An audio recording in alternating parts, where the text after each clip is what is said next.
أعوذ بالله من الشيطان الرجيم. بسم الله الرحمن الرحيم. إنا أعطيناك الكوثر فصل لربك وانحر إن شانئك هو الأبتر. صدق الله العظيم.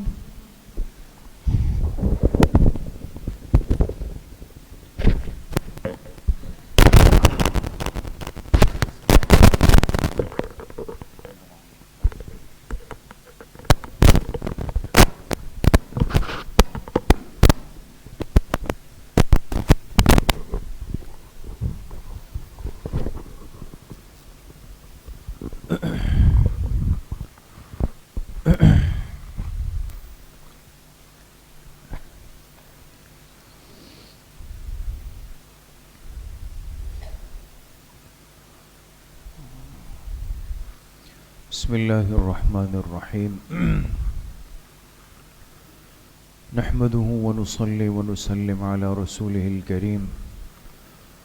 أما بعد فأعوذ بالله من الشيطان الرجيم. بسم الله الرحمن الرحيم. والذين يبيتون لربهم سجدا وقياما والذين يقولون ربنا هب لنا من أزواجنا وذرياتنا قرة أعين واجعلنا للمتقين إماما. وقال رسول الله صلى الله عليه وسلم أملك عليك لسانك. صدق الله وصدق رسوله النبي الكريم. اللهم صل على سيدنا ومولانا محمد وعلى آل سيدنا ومولانا محمد وبارك وسلم. اللہ سبحانہ و تعالیٰ کا بہت بڑا کرم اور احسان ہے. حسب توفیق اور حسب ترتیب ہم سب یہاں دین کی بات سننے کی نسبت سے جمع ہیں. اللہ پاک آپ سب کی اس حاضری کو، اس بیٹھنے کو، سننے اور سنانے کو اپنی بارگاہ عالیہ میں قبول فرمائیں اور ہم سب کے ظاہر و باطن کی اصلاح کا ذریعہ بنائیں. جسم میں انسانی کے اندر جتنے اعضاء اللہ پاک نے پیدا فرمائے ہیں، ہر عضو اور ہر حصہ ایک بہت بڑی نعمت ہے. ہر ایک ایسا محسوس ہوتا ہے کہ وہ دوسرے عضو سے بڑی نعمت ہے، لیکن اس میں کوئی شک نہیں ہے کہ بعض نعمتیں ایسی ہیں کہ جن کے فوائد اور جن کی ضرورت اور اہمیت وہ مسلم ہے. زبان کی نعمت اور پھر زبان میں گویائی کا اثر ڈال کر اس میں بولنے کی نعمت پیدا کرنا، یہ اللہ پاک کا بہت بڑا احسان ہے. اس لیے اگر ایک انسان صحیح سالم ہو، بالکل تندرست ہو، لیکن اگر وہ اپنی زبان سے بول نہ سکے تو آپ بتائیں کتنی بڑی پریشانی. گویائی بہت بڑی نعمت ہے، بہت بڑی نعمت ہے. اسی لیے علماء نے عجیب بات لکھی ہے کہ انسان کے ظاہری جسم کا سب سے کمزور اور حساس حصہ وہ آنکھ ہے. آنکھ. اس لیے دیکھیں نا، تھوڑی سی دھول چلی گئی تو آپ آنکھ ملتے رہ جائیں گے. ہلکا سا انفیکشن ہوا، وائرل ہوا، وبا پھیل گئی، کسی چیز کو زیادہ دیکھ لیا، ایک دن کم آرام کر لیا، روشنی زیادہ پڑ گئی، خشکی زیادہ ہو گئی، گرمی سے سردی ہو گئی، سب سے پہلا اثر کہاں ہوتا ہے انسان کی؟ آنکھ. آنکھیں لال ہو رہی ہے، آنکھیں خشک ہو رہی ہے، آنکھوں میں دھندلاہٹ ہو رہی ہے، سب چیزیں ہو جاتی. لیکن علماء فرماتے ہیں کہ اس آنکھ کے لیے اللہ پاک نے جو چیز بطور حفاظت کے رکھی ہے وہ بہت پتلی سی ہے. آنکھ کے اوپر جو اللہ پاک نے جو جھلی بنائی ہے، دیکھیں نا، یہ کوئی ہڈی کی نہیں ہے بلکہ ایک ہلکی سی پتلی سی کھال ہے. اور رات جب انسان سوتا ہے تو یہ پتلی اوپر سے نیچے آ جاتی ہے نا. حالانکہ ظاہراً ہونا کیا چاہیے کہ بھئی جب آنکھ حساس ہے تو کسی حساس چیز کے لیے اور کمزور چیز کی حفاظت کے لیے جو چیز رکھی جائے وہ مضبوط ہونی چاہیے. اس کے لیے ایک ہلکا سا پردہ رکھا، اس لیے کہ آنکھ کی ضرورت کے لیے وہ ضروری تھا. لیکن جسم کا ایک عضو ایسا ہے جسم میں کہ جس کی حفاظت کے لیے 2 دروازے، اور وہ کیا ہے؟ وہ زبان ہے. کبھی غور کیا ہے دوستو؟ منہ پہ اوپر ہونٹ ہے اور ہونٹوں کے اندر دانت ہے، اور دانت کے بعد اندر کیا ہے؟ زبان. زبان سے آگے ایک محافظ کھڑا کر دیا دانتوں کو، 32 دانت بند ہو جاتے ہیں. پھر دونوں ہونٹ آپس میں بند ہو جاتے ہیں. جیسے ایک قیمتی دکاندار 2 شٹر لگا لیتا ہے، اندر چیز بڑی قیمتی، حفاظت زیادہ کرنی. پورے جسم کے اندر زبان کے لیے 2 دروازے رکھے. ایسا ہے نہیں؟ کیوں؟ اس انسان کو احساس دلایا کہ یہ وہ جسم کا گوشت کا ٹکڑا ہے کہ جس کی حفاظت کے لیے میں نے تکوینی طور پہ، تخلیقی طور پر 2 رکاوٹیں تمہیں دی ہے، لہٰذا اس کی حفاظت کا اہتمام کرنا. یہ غلط استعمال ہو گئی تو تمہیں منہ کے بل جہنم میں گرا دے، ضائع ہو جاؤ. اسی لیے حدیث پاک میں ایک صحابی آئے آپ علیہ الصلاۃ والسلام کے پاس اور آپ سے سوال پوچھا کہ یا رسول اللہ صلی اللہ علیہ وسلم، نجات کس چیز میں ہے؟ نجات کا عمل کیا ہے؟ ہم کس ذریعے سے نجات پا سکتے ہیں؟ تو آپ علیہ الصلاۃ والسلام نے 3 چیزیں ارشاد فرمائیں. املک علیک لسانک ولیسعک بیتک اور وابکی علی خطیئتک. فرمایا تیری زبان تیرے قابو میں آ جائے، کنٹرول میں آ جائے، اور تیرا گھر تیرے لیے کافی ہو جائے، اور اپنے گناہوں کو یاد کر کے اس پہ روتے رہا کرو. یہ نجات کے 3 اصول ہیں دوستو، بنیاد ہے. اللہ کے پاک پیغمبر کی بات عام بات نہیں ہے، وہ خلاصہ ہے، وہ حاصل ہے، وہ سارے علم کا ایک نتیجہ ہے. ایک صحابی کا سوال نجات کے بارے میں، دنیا کی نجات تو نہیں، آخرت کی. آپ نے خلاصے میں 3 باتیں پیش کر دی. یہ زبان تیرے قابو میں آ جائے، کیا مطلب؟ اگر یہ غلط استعمال ہوگی تو پھر یاد رکھنا کہ پھر بڑی مصیبت ہے. اس لیے ایک صحابی نے آپ علیہ السلام سے پوچھا کہ کیا زبان سے نکلنے والے الفاظ کی بھی ہم سے پوچھ ہے؟ تو آپ علیہ الصلاۃ والسلام نے فرمایا وَهَلْ يَكُبَّ النَّاسُ فِي النَّارِ إِلَّا حَصَائِدَ أَلْسِنَتِهِمْ. فرمایا منہ کے بھل انسان کو جہنم میں ڈالنے والی چیز اس کی زبان کی کٹی ہوئی کھیتی ہے. اس کی زبان کی جو کھیتی ہے یہ اس کو منہ کے بل جہنم کے اندر ڈال دے گی. کیا مطلب؟ فرمایا کہ جیسے ایک مالی آتا ہے پودوں کو تراش خراش کرتا ہے نا، تو اس کے پاس ایک درانتی، ایک قینچی ہوتی ہے نا، وہ اس کو صحیح کر رہا ہوتا ہے. تو جب وہ آتا ہے وہ کتنی تیزی کے ساتھ ان پودوں کو برابر کر رہا ہوتا ہے. انسان کی زبان اگر قینچی بن جائے، درانتی بن جائے، بس چل رہی ہے، بول رہی ہے، بیان کر رہی ہے، بس کچھ نہ کچھ تو کرنا ہے، بولنا ہے، جیسے آج کل ہم ہیں. کہیں خاموش ہم بیٹھ جائیں یہ تو عیب بن گیا. اگر کوئی ساتھی مجلس میں زیادہ خاموش ہو، لوگ کہتے ہیں بھائی آپ خیریت ہے، آج ذرا خاموش سے ہیں، طبیعت ٹھیک ہے. مقصد یہ کہ خاموشی بھی اب کوئی عیب بن گئی.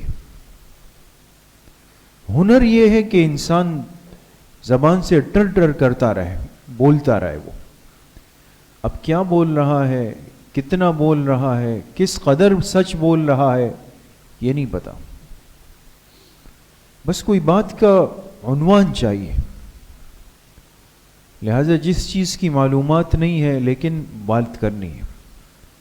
آج کل ہم اس پہ گھنٹوں ضائع کر دیتے ہیں، بس بیٹھ جاتے ہیں. کبھی سیاست کسی نے چھیڑ دی، ہم سیاست کی ابجد سے واقف نہیں ہیں، الف با جیم دال سے، لیکن ایسے بات چل رہی ہوگی جیسے ملک کا آئندہ بجٹ اس نے بنانا ہے. اتنا بولیں گے اس پہ. ایک آدمی کو معلومات نہیں ہے، بات چھیڑ دے گا کہ جی یہ اسلامک بینکاری ایسی ہے، میزان بینک ایسا ہے. مجھے الف با جیم کا نہیں پتا، لیکن شروع ہو جاؤں گا اس کے اندر کہ جی ایسا ہے، وہ ایسا ہے، فلاں ایسا ہے، ڈمکانا ایسا ہے. بولیں گے بے مقصد بولتے چلے جائیں گے. صحیح اور غلط کا ایک مکسچر بنا دیں گے وہاں پہ. محتاط لوگ کم بولتے. اس لیے آپ دیکھیں نا ہمارے اکابر، ہمارے بزرگ، وہ اپنے عام زندگی، عام معمولات میں اگر آپ جائیں، یقین کریں وہ زیادہ بولتے نہیں. اس لیے کہ انسان جتنا بڑا عالم ہو، اللہ سے جتنا جڑا ہوا ہو، وہ اتنا محتاط ہو جاتا ہے، وہ اتنا زیادہ محتاط. اس لیے ایک صحابی سے کسی نے پوچھا کہ ہم آپ کے پاس اتنا عرصہ رہے ہیں اور آپ نے اللہ کے پیغمبر کی اتنی صحبت اٹھائی ہے، لیکن ہم آپ سے گنتی کی حدیثیں سن چکے ہیں، آپ ہمیں زیادہ حدیثیں کیوں نہیں سناتے؟ اس صحابی نے جواب میں کیا فرمایا کہ ہمیں اس وعید نے روک دیا کہ ہم اپنی زبانوں کو محتاط کر دیں. وعید کیا ہے؟ آپ علیہ الصلاۃ والسلام نے فرمایا کہ جس نے مجھ پر جان بوجھ کے جھوٹ بولا، میری طرف غلط بات کی نسبت کی، تو اس کو چاہیے کہ اپنا ٹھکانہ جہنم میں بنا دے. پیغمبر سے براہ راست سننے والی جماعت صحابہ اکرام کی، وہ احادیث کو آگے بیان کرنے میں اتنے محتاط تھے کہ ہر صحابی احادیث کثرت سے بیان نہیں کرتا تھا. وہ محتاط ہو گئے تھے. اس لیے چند حضرات ہیں، ام المومنین سیدہ کائنات حضرت عائشہ رضی اللہ عنہ، حضرت ابو ہریرہ رضی اللہ تعالی عنہ، عبداللہ ابن عمر رضی اللہ تعالی عنہ، عبداللہ ابن عباس رضی اللہ عنہ، عبداللہ ابن مسعود رضی اللہ عنہ، حضرت ابو سعید خدری رضی اللہ عنہ. پھر محدثین نے ان کی ترتیب بتائی ہے کہ ان میں سب سے زیادہ پھر کس راوی کی حدیثیں زیادہ ہیں. وہ 10 کے عدد سے بھی کم ہے دوستوں، 10 میں بھی نہیں جاتے. آج تو ہر انسان اپنے مزاج پہ بولتا چلا جا رہا ہے، الٹا ہے، سیدھا ہے، جیسا ہے، بس اپنی بات بنانی ہے، دوسرے کو متاثر کرنا ہے کسی طریقے سے. زبان کے استعمال میں محتاط ہونا بہت ضروری ہے دوست. اس لیے کہ ایک ایک بات انسان کے نامہ اعمال کے اندر منتقل ہو رہی ہے، وہاں پہنچ رہی ہے. اب ایسی بات کہہ دی جو خلاف حقیقت ہے، جس کا مجھے علم نہیں، غلط بتا دیا کسی کو، اس کا وبال، اس کا بوجھ، وہ ساری زندگی کندھوں پہ آ جائے. اسی لیے فقہاء نے لکھا کہ اگر کسی نے نہ جانتے ہوئے کسی کو غلط مسئلہ بتا دیا اور پھر سامنے والے نے اس پر عمل کیا، پھر آگے اس کو منتقل کیا، جتنے لوگ اس غلط مسئلے پر چلیں گے، اس پہلے آدمی کے نامہ اعمال میں سب کا وبال آئے گا. ایک مسئلہ غلط بتا دی. اس لیے ہمارے علماء نے حصول علم کے 8 سالوں کے بعد تخصص کو الگ کیا. آپ غور کرتے ہیں کہ یہ عالم الگ کہلاتا ہے، مفتی الگ کہلاتا ہے. یہ فرق کیوں کیا؟ کہ بھئی علم دین کے بعد یہ 1 سال 2 سال 3 سال اور لگائے اور فقہ کی کتابیں پڑھیں اور اساتذہ کے ساتھ بیٹھ کر فقہ کی جزیات سیکھے، تب جا کے یہ کسی قابل ہو کہ یہ مسئلہ بتائے. لیکن لکھنا پھر بھی اس کے لیے صحیح نہیں ہے، منع ہے. فتویٰ لکھ نہیں سکتا. کب تک؟ جب تک کہ شہر کا کوئی مستند معتبر مفتی اس کو اجازت نہیں دے. یہ جو ہمارے ہاں دارالافتاء میں جامعات کے اندر مفتیان حضرات ہوتے ہیں، تو اس میں سے تحریری فتویٰ لکھنے والے تو گنتی کے 5-7 ہوتے ہیں. باقی جو ان کی ماتحتی میں ہوتے ہیں وہ 10-10 سال 12-12 سال 15-15 سال وہ ان کے ساتھ بیٹھتے ہیں، تب جا کے ان کو اجازت ہوتی. ہم 2007 میں تخصص سے فارغ ہوئے ہیں دوستوں. آج کون سا سن چل رہا ہے؟ کتنے سال ہو گئے جی؟ 16 سال ہو گئے. ہمارے بہت سارے ساتھی جو ہمارے ساتھ ہم تخصص سے فارغ ہوئے، بعض ساتھی بنوری ٹاؤن کے دارالافتاء میں بھی ہیں، 16 سال سے وہ بڑے مفتی صاحبان کے ساتھ بیٹھ رہے ہیں، اساتذہ کے ساتھ. 16 سال کم ہے، ابھی تک ان کو جوابی فتوے کی اجازت نہیں ملی. وہ ایک طالب علم کی طرح جواب لکھتے ہیں، وہ چیک ہوتا ہے تب اجازت ہو، پھر اس پہ کام ہو.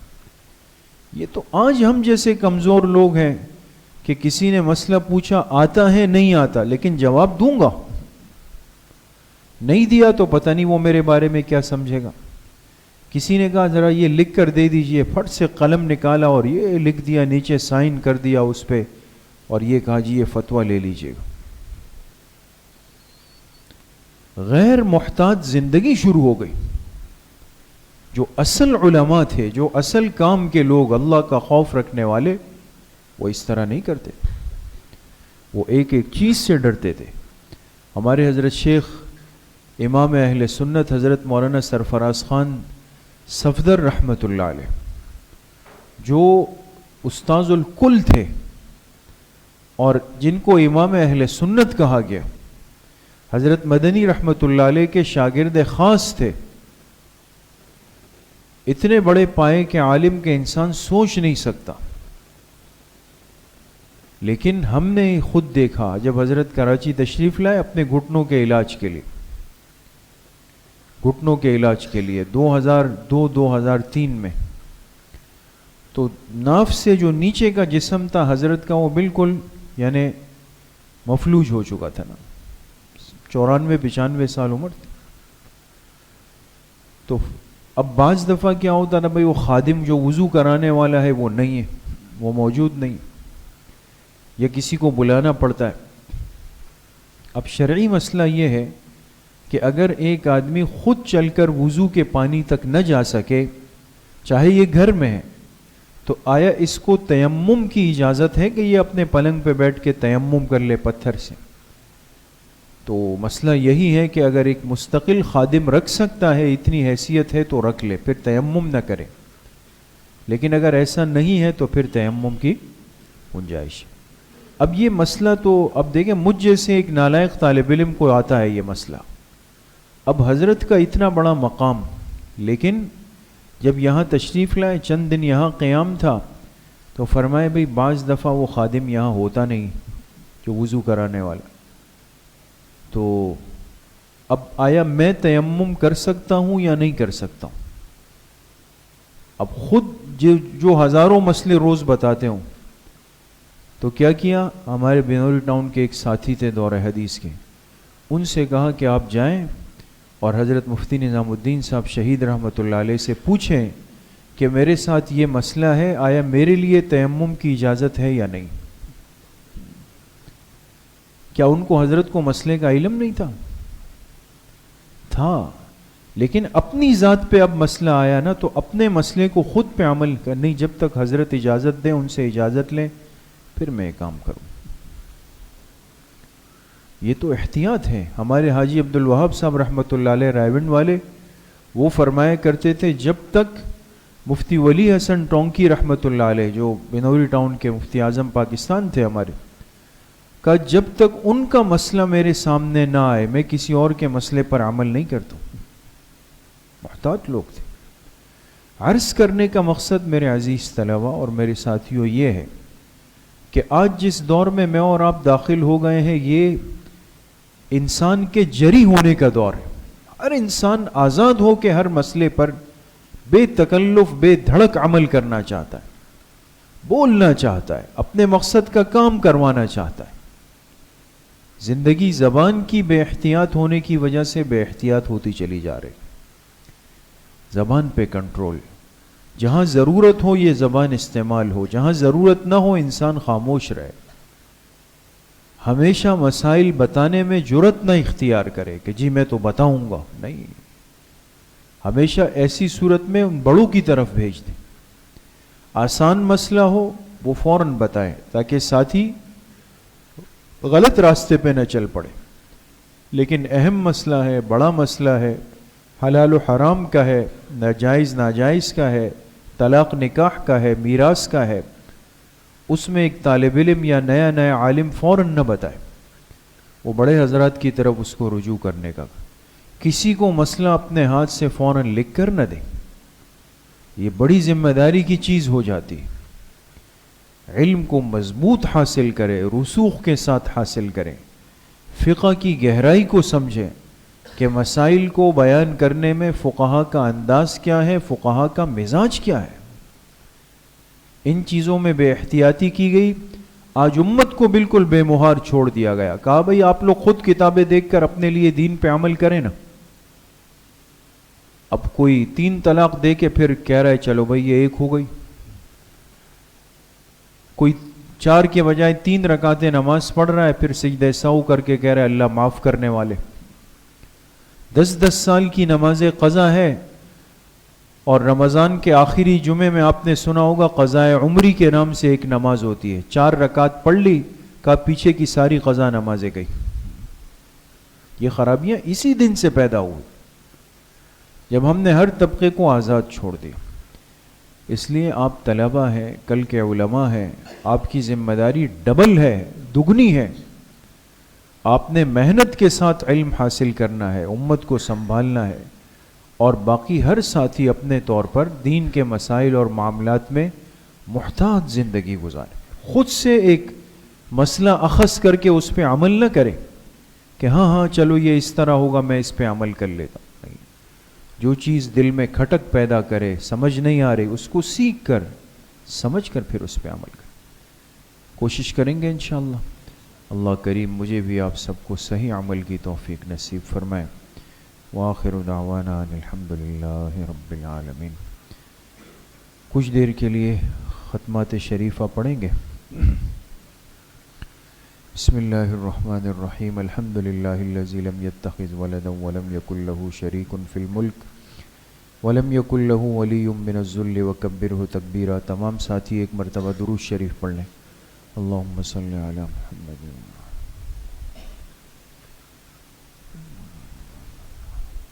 ایک مرتبہ سورہ فاتحہ پڑھ لیں. بسم اللہ الرحمن الرحیم. الحمدللہ رب.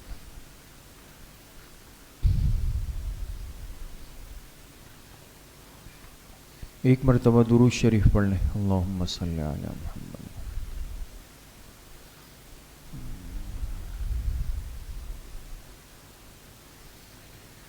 ایک مرتبہ سورہ علم نشرح پڑھ لیں. بسم اللہ الرحمن الرحیم. علم نشرح لک صدرک.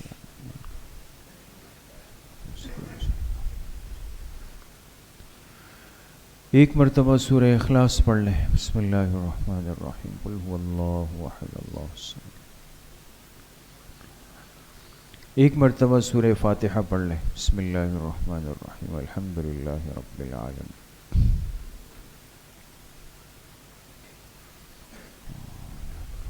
ایک مرتبہ درود شریف پڑھ لیں. اللہم صلی علی.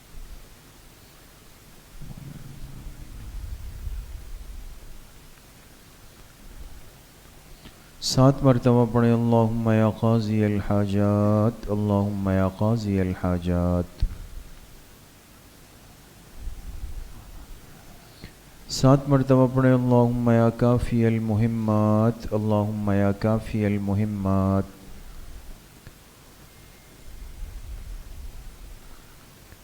7 مرتبہ پڑھیں اللہم یا دافع البلیات، اللہم یا دافع البلیات۔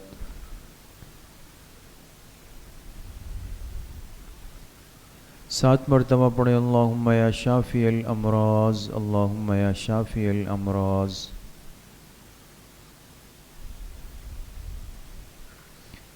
7 مرتبہ پڑھیں اللہم یا رفیع الدرجات، اللہم یا رفیع الدرجات۔ 7 مرتبہ پڑھیں اللہم یا مجیب الدعوات، اللہم یا مجیب الدعوات۔ 7 مرتبہ پڑھیں اللہم یا ارحم الراحمین، اللہم یا ارحم الراحمین۔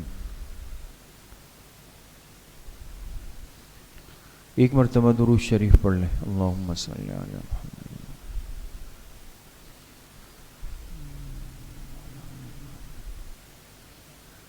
3 مرتبہ پڑھیں حسبنا اللہ ونعم الوکیل، حسبنا اللہ ونعم الوکیل۔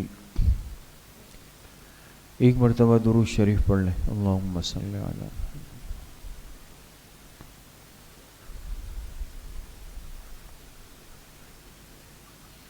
3 مرتبہ پڑھیں یا خفی اللطف ادرکنی بلطفک الخفی، یا خفی اللطف ادرکنی بلطفک الخفی۔ 1 مرتبہ درود شریف پڑھ لیں، اللہم صلی علی محمد۔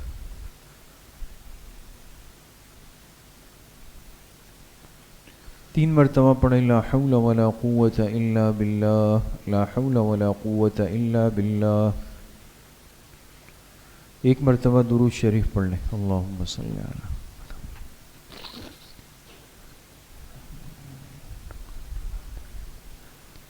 3 مرتبہ پڑھیں ذالک فضل اللہ یؤتیہ من یشاء واللہ ذو فضل علی المؤمنین، ذالک فضل اللہ یؤتیہ من یشاء واللہ ذو فضل علی المؤمنین۔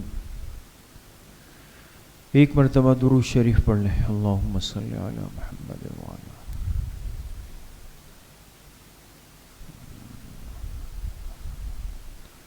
3 مرتبہ پڑھیں یا لطیفا بخلقہ یا علیما بخلقہ یا خبیرا بخلقہ، الطف بنا یا لطیف یا علیم یا خبیر، یا لطیفا بخلقہ یا علیما بخلقہ یا خبیرا بخلقہ، الطف بنا یا لطیف یا علیم یا خبیر۔ 1 مرتبہ درود شریف پڑھ لیں، اللہم صلی علی محمد۔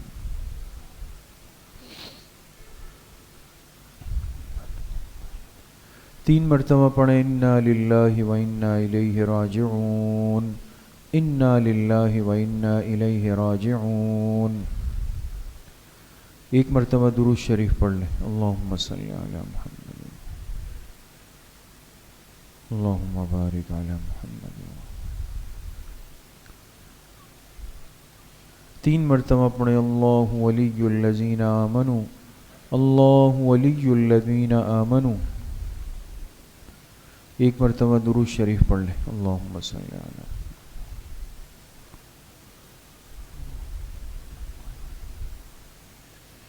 3 مرتبہ پڑھیں واللہ ولی المؤمنین، واللہ ولی المؤمنین۔ 1 مرتبہ درود شریف پڑھ لیں، اللہم صلی علی۔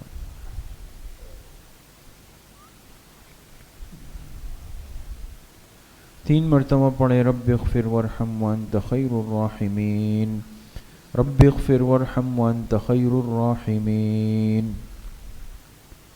1 مرتبہ درود شریف پڑھ لیں، اللہم صلی علی محمد۔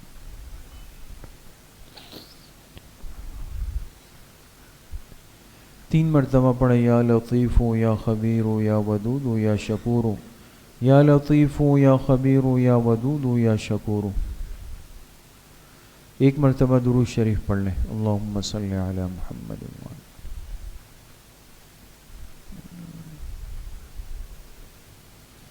3 مرتبہ پڑھیں واعف عنا واغفر لنا وارحمنا انت مولانا فانصرنا علی القوم الکافرین، واعف عنا واغفر لنا وارحمنا انت مولانا فانصرنا علی القوم الکافرین۔ 1 مرتبہ درود شریف پڑھ لیں، اللہم صلی علی محمد۔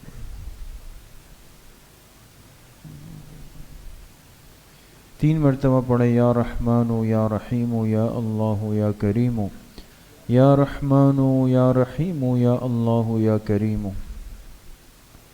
1 مرتبہ درود شریف پڑھ لیں، اللہم صلی علی محمد۔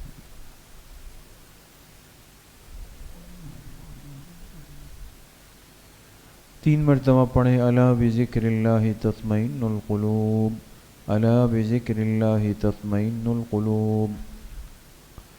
1 مرتبہ درود شریف پڑھ لیں، اللہم صلی علی محمد وعلی آل محمد کما صلیت علی ابراہیم وعلی آل ابراہیم انک حمید مجید، اللہم بارک علی محمد وعلی آل محمد کما بارکت علی ابراہیم وعلی آل ابراہیم انک حمید مجید۔ جتنے ختمات مبارکہ پڑھے گئے ان کا ایصال ثواب جناب رسول اللہ صلی اللہ علیہ وسلم کو آپ کی قبر مبارک میں آپ کے واسطے اور وسیلے سے پوری امت مسلمہ کو بالخصوص خلفائے راشدین، تمام صحابہ اکرام، تابعین، تبع تابعین، اس امت کے مفسرین، محدثین، مجتہدین، فقہاء، ائمہ اربعہ، سلاسل اربعہ، سلسلہ نقشبندیہ، قادریہ، چشتیہ، سہروردیہ کے اپنے تمام مشائخ اور بزرگوں کو، اپنے والدین، تمام اساتذہ اکرام، دوست، احباب، رشتہ دار، اعزاء، اقارب، جن جن کے ہم پر حقوق اور احسانات ہیں، بالخصوص اپنے والدین رحمہم اللہ تعالی، اور بالخصوص حضرت مفتی صاحب نور اللہ مرقدہم، ان تمام حضرات کو ہم ان ختمات کا ایصال ثواب کرتے ہیں۔ اللہ اپنی شان کے مطابق ان تمام کو پورا پورا اجر نصیب فرمائے۔ کچھ دیر کے لیے ذکر قلبی یعنی مراقبہ کریں گے، تمام ساتھی اپنی آنکھوں کو بند کر دیں گے، سروں کو جھکا دیں، دلوں کی طرف متوجہ ہو جائیں، یہ تصور کریں کہ اللہ کی بارگاہ سے انوارات، فیوزات، تجلیات اتر رہے ہیں اور میرے دل کے اندر سما رہے ہیں۔ اس کی برکت سے میرے دل سے گناہوں کا میل، کچیل، زنگ، ظلمات، قدورات سب کچھ نکل رہا ہے، اور میرے دل کی ہر دھڑکن کہہ رہی ہے اللہ اللہ اللہ۔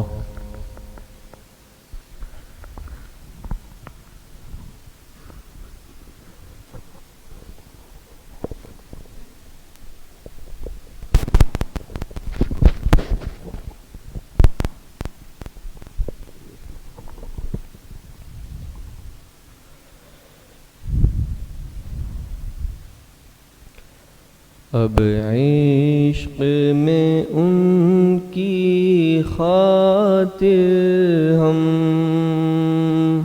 آنکھوں سے لہو برسائیں گے، اب عشق میں ان کی خاطر ہم آنکھوں سے لہو برسائیں گے، جب دل سے انہیں ہم چاہیں گے، وہ خود ہی کرم فرمائیں گے، جب دل سے انہیں ہم چاہیں گے، وہ خود ہی کرم فرمائیں گے۔ جائیں گی کبھی آہیں دل کی بالائے فلک تا عرش بری، جائیں گی کبھی آہیں دل کی بالائے فلک تا عرش بری، یہ درد و محبت کے نالے کچھ رنگ تو اپنا لائیں گے، یہ درد و محبت کے نالے کچھ رنگ تو اپنا لائیں گے۔ آتا ہے مجھے نالوں میں مزہ، اے زاہد نادہ طنز نہ کر، آتا ہے مجھے نالوں میں مزہ، اے زاہد نادا طنز نہ کر۔ جب عشق ہے ان کا دل میں میرے، پھر کیوں نہ ہمیں تڑپائیں گے۔ جب عشق ہے ان کا دل میں میرے، پھر کیوں نہ ہمیں تڑپائیں گے۔ مخلوق ہے ادنا سا سورج، جب اس کو نہیں ہم دیکھ سکے۔ مخلوق ہے ادنا سا سورج، جب اس کو نہیں ہم دیکھ سکے۔ پھر خالق عالم کا جلوہ دنیا میں بھلا کیا پائیں گے۔ پھر خالق عالم کا جلوہ دنیا میں بھلا کیا پائیں گے۔ اب عشق میں ان کی خاطر ہم آنکھوں سے لہو برسائیں گے۔ جب دل سے انہیں ہم چاہیں گے، وہ خود ہی کرم فرمائیں گے۔